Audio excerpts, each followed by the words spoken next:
there is no data available. It's a very common sense to say that the Incas drank ayahuasca, but there is no literature that proves this, because ayahuasca is a catch-all word. People think it's evidence that the Inca used ayahuasca, but it's not an evidence because the Quechua was a language that was imposed to many groups, and it was a widespread language. So there is no historical evidence that the Inca used ayahuasca. And other historical evidence that is used sometimes to justify that ayahuasca is thousands of years ancient, they are for various reasons criticized as well. So from what I read and what I understood, the most secure evident sources, historical sources for the use of ayahuasca would be 300 years. And I'm not saying that people didn't use before, because who am I to know? I'm just saying up to now, to scientific research, another common myth is that some indigenous groups, they have a myth on primordial Inca, the figure of a primordial Inca. And this primordial Inca would be like some sort of hero. So the Brazilian ayahuasca religions, they have a little bit inherited this myth of the primordial Inca. And they reproduce this myth of some empire, some Inca empire, where they had this, supposed orange of ayahuasca. But actually, there's some anthropologists, like the Professor Peter Gao, that he says that, for example, this vegetalista use that I was mentioning before of ayahuasca, probably it is very recent. Like the therapeutical modality of the use of ayahuasca was something that was born in the riverine towns as a result of colonization, as a contact from colonization.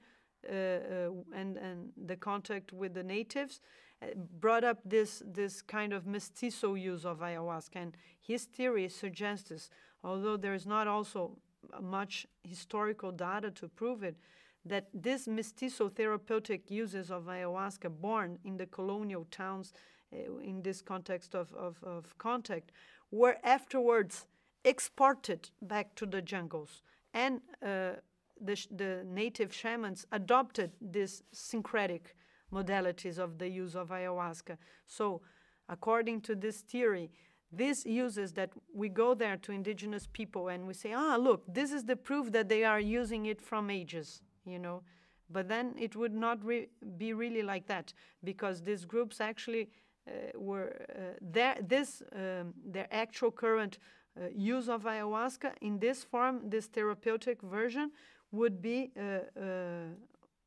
more recent. And they have evidence, little evidence, for example, you don't have a word for the vine, for the leaf in the Machigengua language. You just have a word for the vine. So why does this combination, vine and leaf, is there? If they don't have a word, why don't they have a word in their language for the vine? But there's not a lot of research, of evidence regarding that. And now in Brazil, there's another interesting process that is happening, is that some indigenous groups that have traditional uses of ayahuasca are importing daime to their rituals. So that would be like a daiminization process of local shamanisms.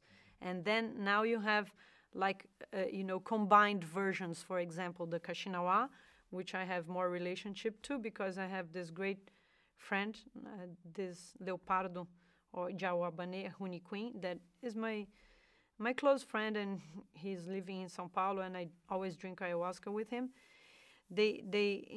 His father, he was a Santo Daime member, and being a Santo Daime member in the city of Rio Branco, he got interested again in his shamanic practices, and he went back to his Kaxinawa oranges and started to study more shamanism again. And now you have, in the Kaxinawa area, you have these little booklets that they're kind of copying the Santo Daime hymns. You have these little booklets where they have songs, but the songs are in Kaxinawa. And you have also, I have a friend that has done a CD on Kaxinawa ayahuasca music, and the whole shootage, the whole filming, taping was they were singing Santo Daime hymns, and they were wearing white. You know, that is also something that comes. And this is groups that use ayahuasca, but there are other groups that do not use ayahuasca originally, that also started to use ayahuasca. And as an example of that, we have the Guarani population deep in the south of Brazil, the very bottom, that simply had no contact to ayahuasca before, and now they're getting contact through this new age branch called the Red Path. I don't know how you say in English, but there it's Caminho Vermelho or Caminho Rojo in Spanish, and they do like a mixture of diverse plants. They have mushrooms, cannabis, peyote, ayahuasca, tobacco, and this Caminho Vermelho has joined Santo Daime, and they together made a contact with the Guarani. So there's this very effervescent movement happening there with a creation of a new tradition. And for us anthropologists, this is what it is interesting.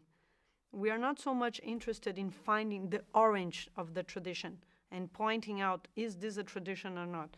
We're interested in the process of these creations of these modalities. The discourse of tradition and of roots and of deepness, it's much more of a native discourse. It's much more of a worry for the people that are involved. Everybody seems to be very, very concerned to prove that they have roots to some kind of ancient past. That's a fact. Even the super postmodern, they find a line of continuity somewhere. They want to find that. They don't want to be like out of nothing. I invented myself. Like, it's an ambiguous process.